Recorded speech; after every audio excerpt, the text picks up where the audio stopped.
the State Minister of Health for general duties in the Ugandan cabinet. The Honorable Minister, who has been a member of the government's cabinet since 2011, is an accountant and a politician.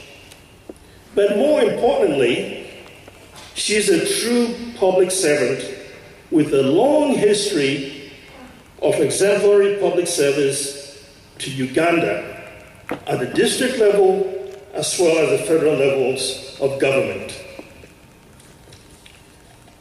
Her distinguished service includes serving as the Deputy Speaker of the... Thank you very much for that introduction. The President, Agha University, members of the Diplomatic Corps, I see some members of Parliament here, government officials, the deans, staff, and the graduates. I want to express my gratitude to you for inviting me to officiate as your guest of honor at this special convocation and a very important activity in the lives of these young graduates. I'm honored and humbled because this is a very special day for the graduates and they are being ushered into a world to serve with more experience that they have gained over the years. It's therefore my pleasure, ladies and gentlemen, to join and celebrate this achievement with you. Our specialties. It's not a simple accomplishment, as you all know, that thousands try to take the very route that you have taken today, but some fall by the wayside due to different reasons. You have endured and persevered from the long journey attending lectures, doing practicals, theoreticals, and of course, the internship and award rounds under close supervision.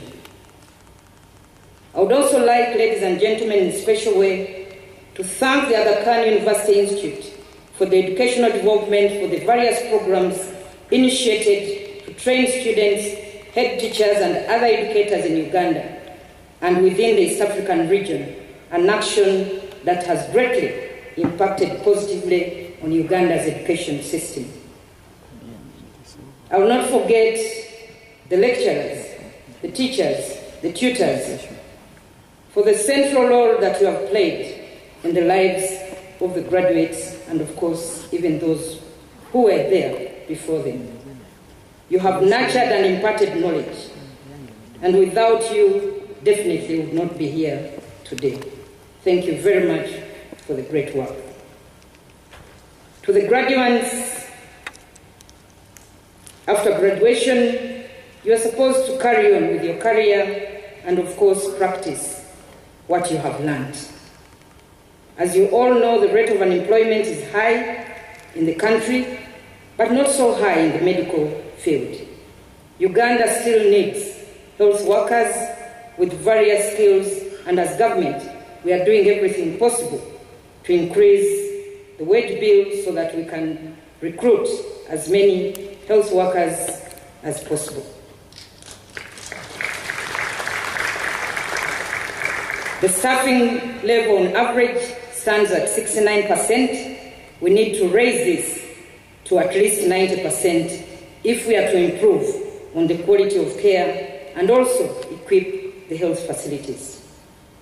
There are therefore various opportunities in the private and public sector, not only in the country, but within even the East African region.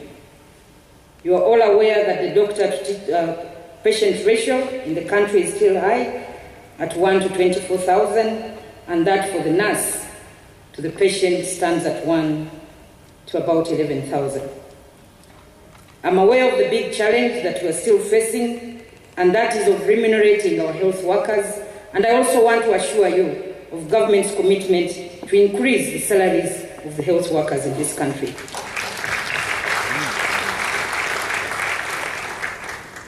We would have done it in the coming financial year.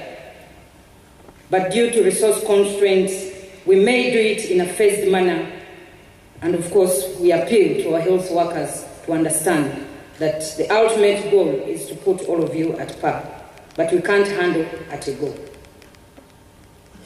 So to the graduates, as you go out to put into practice what you have learned, it is my request to you to do your work diligently.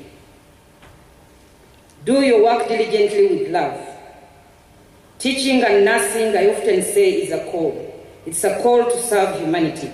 And please abide by the oath that you take. The world, as you all know, ladies and gentlemen, is moving at a very fast rate. There is competition everywhere, and therefore I want to appeal to all of you, those who acquired diplomas, do not sit in your comfort zone, but go and attain other higher skills. Those that acquired the degrees, please focus on getting masters and attaining more knowledge in your fields. Your profession, ladies and gentlemen, is one of the key professions that is necessary for the well-being of humanity, but also a noble one. It's a profession that directly deals with people. You are therefore the garage where sick people go for treatment. Your heart sometimes gets broken when patients die in your hands, and people will still respect you if what you're doing, you do it with diligence and with love, and make people know that you did your best to save your patient's life, but it was God's choice. I'm saying this because we are seeing an increasing number of some of our health workers forgetting about their cardinal duty and responsibility and neglecting patients, putting money first instead of the lives of the patient first. So my humble appeal to you, please, the patients exist. You exist because of these patients. And your first call should be to save the lives of those that come to you. So please observe the ethical standards and values of your profession. And as I said earlier, the patients are the reason why you exist. To those in the education field, the students are the reason that you exist, and therefore make their lives comfortable while they're in your care. I want to appeal to the graduates, do not get tired, keep on revising and knowing the professional regulations, and of course, which include protecting the public against unsafe practices, ensuring the quality of care of your clients, fostering the development of the profession, and conferring responsibility, accountability, and identity of your profession. So abide by the fundamental principles that include competence, objectivity, maintain integrity, do not compromise on values. Be honest and be courageous to challenge what is wrong, and have the courage to say what is the truth. Do not go out there to serve, to get rich quickly, but a living. Corruption, as you all know, is now a widespread cancer, and you've been reading about this. It's not a secret in some of our health facilities. And unfortunately, it was this story of health workers who neglected a mother because she could not pay 5,000 shillings.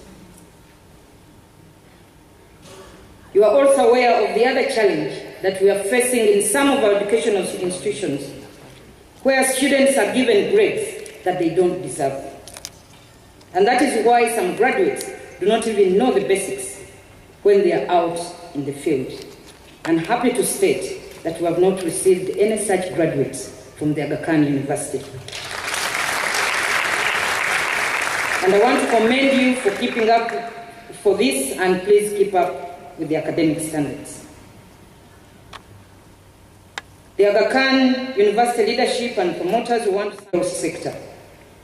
We appreciate your contribution and welcome the Agha University Hospital. The government, as you all heard, has already provided land, and of course we'll do everything necessary to have this hospital function.